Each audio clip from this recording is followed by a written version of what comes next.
সোনারে যারা মারিছে তাগারে বিচার করে দিবারে ওরে আমার সোনার একটা পাখি আমার রে ওরে আমার নায়কের মতো সোনারে এই রমের সোনা কারুর আমি নিতে ও মনি মনি রে ওরে সোনার মানে আমার। ঘটনা আমরা সন্ধ্যার দিকে আমাদের গ্রামের সাইডে একটা দোকান আছে, গ্রামের বাড়ির সাইডে ওই দোকানে আমরা সবাই ব্যস্তেরা সবাই মিলে কথাবার্তা করতেছি, বসে রয়েছি।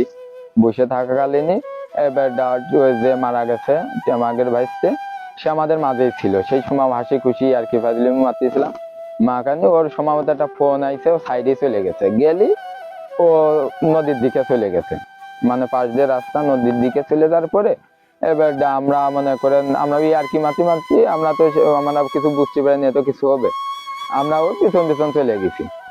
গেলি এবার ও হলো বিটের পাড়ে দাঁড়িয়ে রয়েছে। গেলি এবার আমি আছে, আমার চাচা ভাই ডলাররা আছে, সবাই মিলে এটা ওই যে কুড়ের মধ্যে একটা ছোট একটা কুড়ের মতো, ওর ভিতরে ওরা কয়জন বসে রয়েছে দেখা যাচ্ছে না।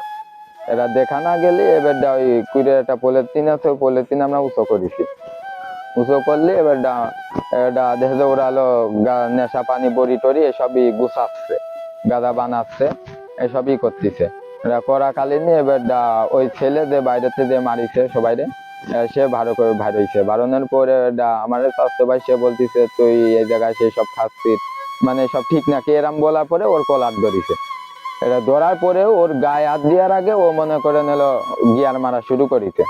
এটা ওরা ডেকা মেরে দেওয়ার পরে এটা মনে করেন ওর কাছে দিয়ে যাচ্ছে তার গিয়ার মারতেছে, দিয়ে যাচ্ছে তার গিয়ার মারতেছে। যে মারা গেছে ওর নাম কি? ওর নাম হলো মোহাম্মদ টিটু হোসেন।